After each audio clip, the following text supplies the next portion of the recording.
I'll never forget the day my boss ended up in the hospital because of me. It's a guilt I'll carry for the rest of my life. I had been working with him for a while, and despite his recent health issues, he's been an amazing boss, always looking out for me and the rest of the team. After his heart attack, he's been in and out of the hospital, dealing with organ failure and multiple surgeries, which has left him immunocompromised. I've been trying to be more considerate, but when I came down with a cold, I didn't think it would be a big deal to go to work. My job doesn't have a work-from-home policy or sick leave, so if I took the day off, I wouldn't get paid or I'd have to use my precious PTO. I was hesitant at first, I really was. I thought about taking PTO, but I only get 13 days a year, and I didn't want to waste them on a minor cold. I tried to convince myself that I could just avoid my boss at work, but we're a team of 3, and we work together constantly, so it was basically impossible.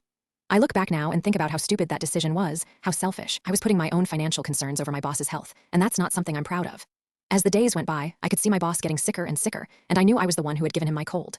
The guilt was eating away at me and I couldn't sleep at night, thinking about what I had done. And then the call came, my boss was in the hospital, and it was all because of me.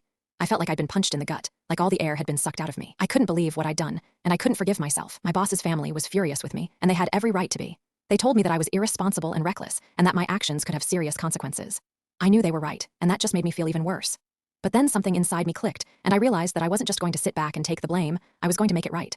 I started doing some research, and I found out that our company's no work-from-home policy and lack of sick leave was actually against the law.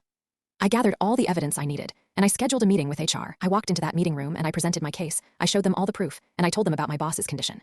I looked them straight in the eye and I said, "You're just as responsible for my boss's condition as I am, because your policies forced me to choose between my health and my job." They were taken aback. They didn't know what to say, and in that moment, I knew I had won. I had stood up for myself and for my boss, and I had made a difference. It wasn't going to bring back the time my boss had lost, or make him better, but it was a start, and it was something.